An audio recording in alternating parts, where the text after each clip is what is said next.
Desculpa, gente. 3, 2, 1 e... Oi, pessoal! Hoje eu tô aqui trazendo um pé de acerola muito grande. É muitas acerolas. E se vocês querem ver, vem com a gente.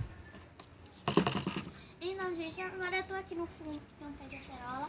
E vocês não sabem pra quê, o que é esse pé de acerola. A gente pegou muitas acerolas. E hoje eu vim aqui pegar as acerolas pra ver se é boa ou se é ruim. Se é amarguenta, se é azeda. A gente vai pegar de todos os tipos. Então vamos lá pegar uma. Já vai acabar, Gabi. Você falou 3 minutos.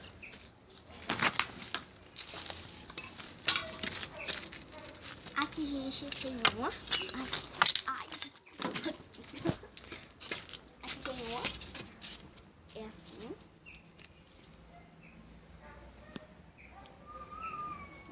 Vamos experimentar.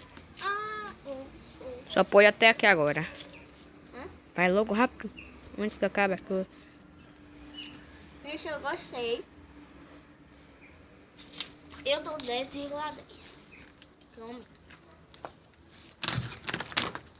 Ainda tem mais tempo, Felipe. Só tem 10 segundos. Vai logo. Vamos arrancar outra. 10, 9, 8, 7, 6, 5, 4, 3. Gente, gente, eu não gostei.